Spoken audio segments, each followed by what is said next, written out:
XIIe siècle, le savant italien Galilée constata qu'il était impossible pour un voyageur enfermé dans la cabine d'un bateau de savoir si le navire était immobile ou s'il avançait sur une mer calme.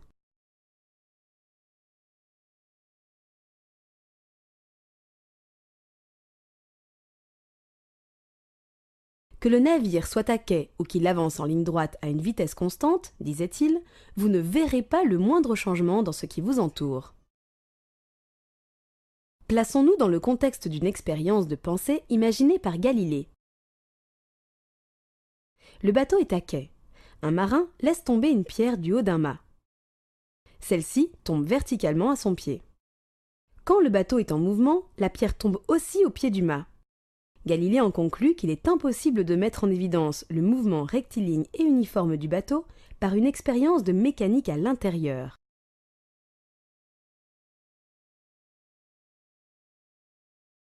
Vue depuis le quai, la pierre chute en suivant une parabole.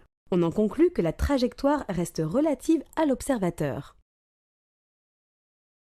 D'après Galilée, si tous les phénomènes se déroulent de la même façon dans un système au repos ou en mouvement rectiligne et uniforme, c'est que les lois de la mécanique auxquelles ils obéissent sont les mêmes dans les deux cas. En 1905, Albert Einstein étend le principe de Galilée aux phénomènes lumineux. Einstein postule aussi que la lumière se propage dans l'espace vide avec une vitesse bien déterminée. Grâce à des expériences de pensée, il tire les conséquences de ce postulat. Embarquons dans un train imaginaire circulant à une vitesse proche de celle de la lumière selon un mouvement rectiligne et uniforme. Un voyageur observe que les faisceaux lumineux atteignent les parois opposées du wagon simultanément.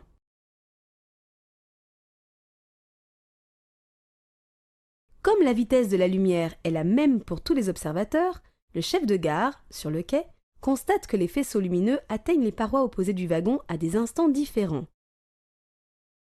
La première conséquence du postulat d'Einstein est que la simultanéité de deux événements est relative à l'observateur.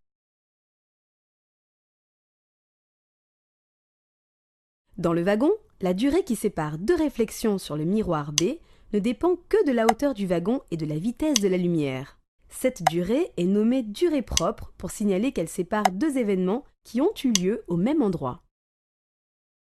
Vu depuis le quai, le trajet parcouru par la lumière est plus long car le wagon se déplace. La durée qui sépare deux réflexions sur le miroir B est donc plus longue que la durée propre car la vitesse de la lumière est la même pour tous les observateurs. Calculons la durée qui sépare deux réflexions successives sur le miroir B. La deuxième conséquence du postulat d'Einstein est que la durée séparant deux événements dépend du référentiel dans lequel on la mesure. La durée propre est celle qui sépare deux événements se produisant au même endroit. Elle est plus courte que n'importe quelle autre durée observée entre ces deux événements. Ce phénomène est appelé dilatation des durées. La dilatation des durées a été vérifiée expérimentalement avec une grande précision grâce à la désintégration des muons atmosphériques ou à des accélérateurs de particules. Il est indispensable d'en tenir compte pour synchroniser les horloges des systèmes de géolocalisation par satellite.